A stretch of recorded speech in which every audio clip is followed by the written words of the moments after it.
Well,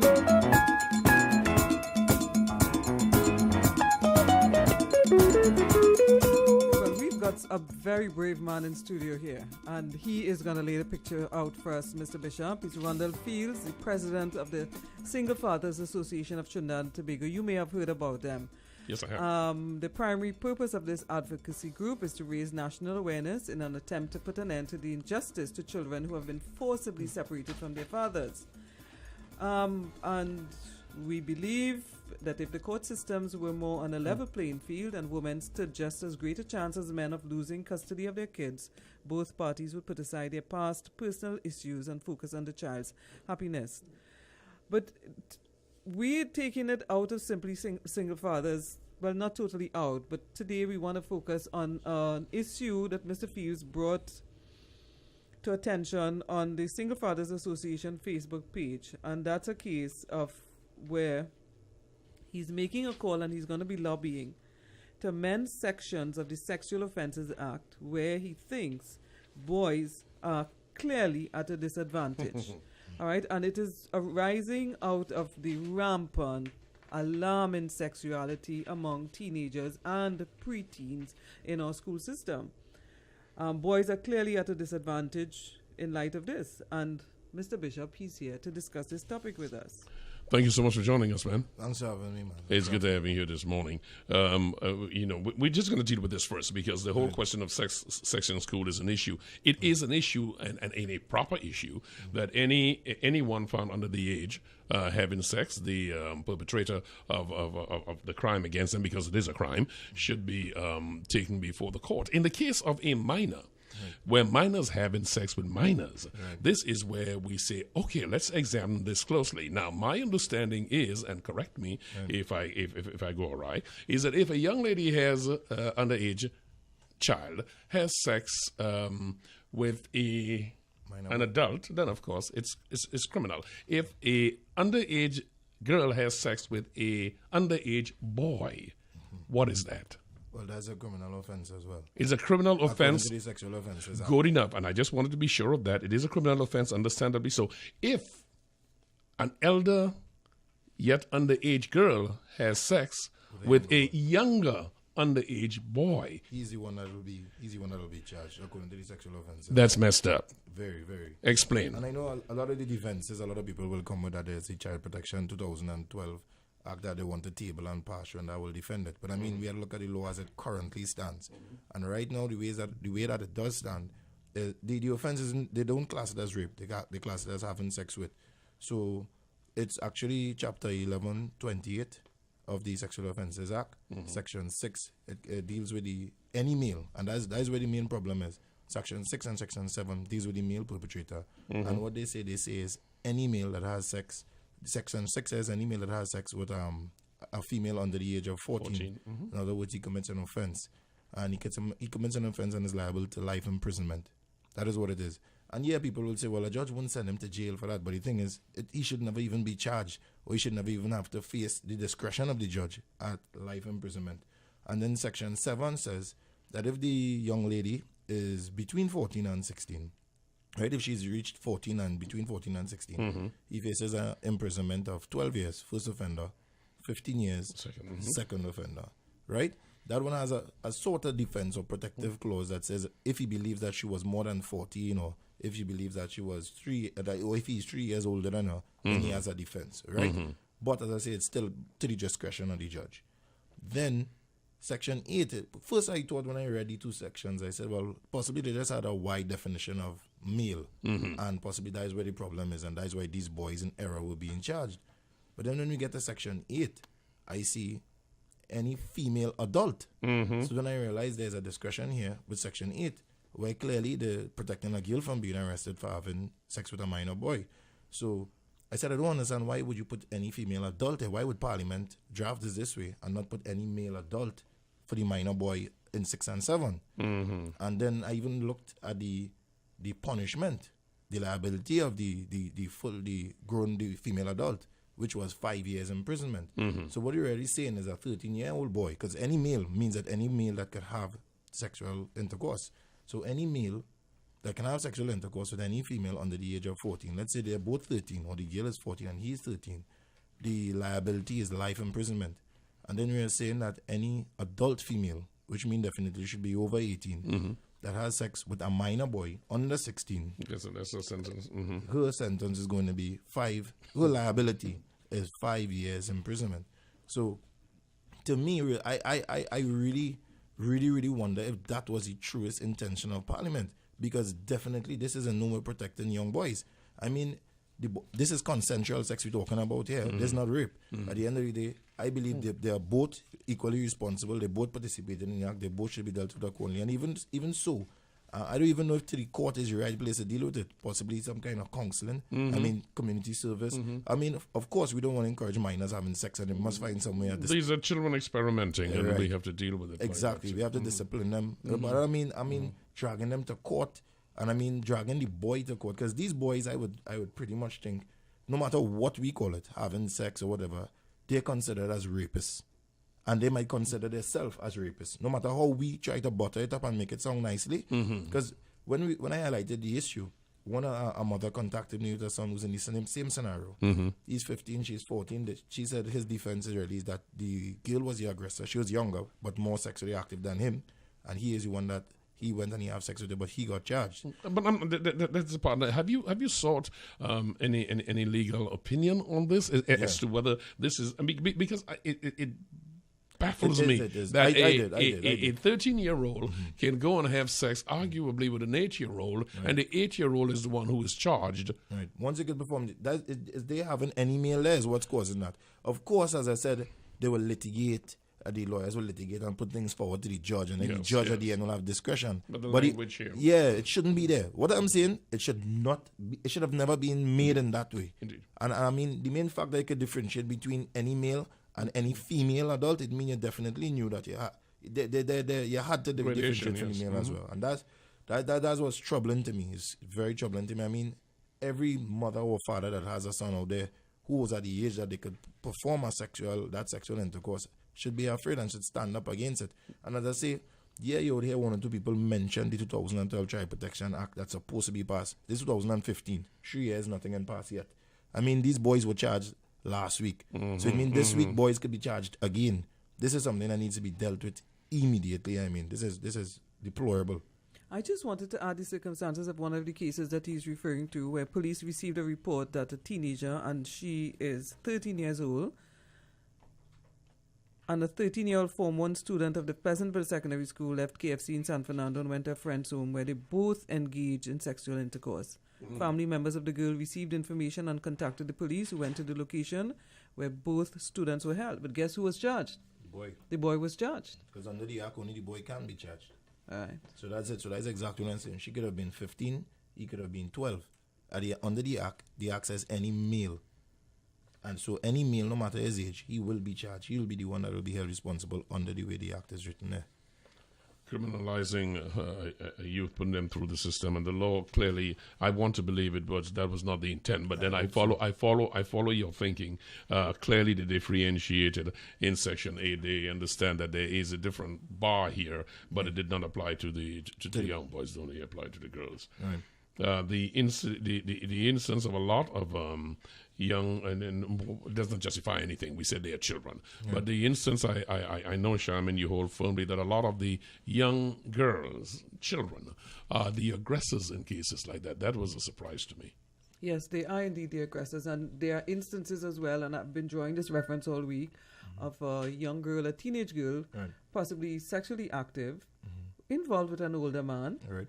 And by chance in school involved with a younger boy. Exactly. And at the end of the day, the parents would find out she's sexually active. They would look to the one in school, and that would be the easiest scapegoat for the parent as well. Look at boys and girls playing at the preschool level. You can see the girls are the more aggressive. You understand? It does not necessarily mean aggressive in a negative way, but they are more aggressive than the boys. You know, and it is not a good thing as well. Should the age of sexual consent be changed? Well, I know to give consent, they look at 16, possibly. I don't know if that will even affect anything. I think what we really need to do as parents is really educate the children. That's really about education. I mean, because there's a lot of social perception out there. And, I mean, back in I mean, back in the day, it was different. I mean, pornography is easily accessible to them. And it is created by teenagers as well. And I don't think we really... I think things still back in the old days. I mean, at least towards the school and stuff. I think this is really the time. The genie is out of the bottle, and we have not kept up with the genie. With the time. The voice you're hearing is Rhondall Fields. Is that Fields? Yes, is that correct? Fields. Fields. All right. I got the E and the S, so it's a feel. Okay. Rhondall Fields, who's the president of the Single Fathers Association of Trinidad and Tobago. You made a point there that I want to go back to, because on the one hand, there are children experimenting. We have dealt with the area of the dual legislation, the double standard legislation. But you mentioned the area of criminality, and you said that most of the times, if they are underage, it should not even go to court. I am in agreement with that. Right. Your suggestion, please. Yeah, I mean, as I said, social service. I mean, counseling is the main thing, because it means possibly... it means to me definitely that these children don't need to be counseled. I mean, family planning and these things, make them aware of it, because sometimes it's just the act they look at, or just they did the act, they possibly see it somewhere, heard about it, and it was enjoyable, so they continue to do it. But I mean, there are consequences. There are guys like us who could go in as well and speak to a young boy about the pressures of being a single father. And while you continue on that, let me just invite some of our callers to join us on this. All right, our telephone number here at Brunch is 628-2250, 628-2250 and 628-9107. Our guest is the president of the Single Fathers Association of Trinidad and Tobago, Rhondall Fields, and we are talking about sex in school. We're talking about underage experimentations, and we're talking about how we deal with it. Please continue. You were saying it is not a criminal offense. We should have counselors in addition to you were saying. And I would say there are a number of things for teenage women, and a number of NGOs. I know Ms. Wyatt Marbury and them, they are catered a lot for young ladies as well. So I think these are the things they need to do. Let them know what the consequences of their actions. Because, I mean, a 15-year-old now and a 15-year-old 10 years ago is different. They're a lot wiser now, and they're exposed to a lot more now. So we have to deal with them differently, to treat them differently. I'm not saying deal with them exactly like an adult, but they understand adult things. So, I mean, we have to have these kind of conversations. I have an 8-year-old son, and I start to have certain conversations with him from this age. Yes, it's not about the birds and the bees anymore. This is what it is, because they're seeing it outside. My pet peeve, again, I'm going to be repeating it, Mr. Bishop, is that why you pay so much attention to girls. And it's obviously not working, or it has worked to the point where girls are overtaking the boys in ways that you didn't anticipate, or maybe some people, if they are attacking you, they anticipated that. But equal treatment, boys and girls, they've got to grow together, they got to live together. Girls got to marry boys, boys got to marry girls. You know, and at the end of the day, we're raising good citizens. So why the focus on all the girls? So this is for the NGOs and the people out there who are focusing on girls and women only. Come on, we need help. Men need help. Yeah, and that's something I don't ever like to hear sometimes. Sometimes you hear a lot of programs for women and girls and for men and boys. And I'm not saying they possibly have their reasons why, but I think they need something to be collective. Yeah. So we know how to work together, how to live together, how to play together, how to understand each other.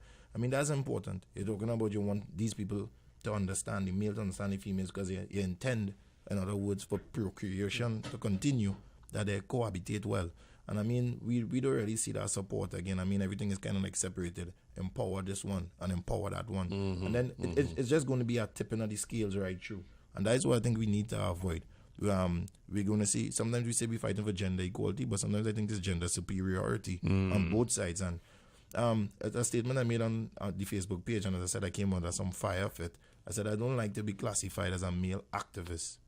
I don't like to be labeled as a male activist or that kind of activist. I mean, I'm a man. That's it. I'm a man and I'm a father. At the end of the day, that's what I'm to be classified as. All I see is woman, all I see is man. And I'm fine with that.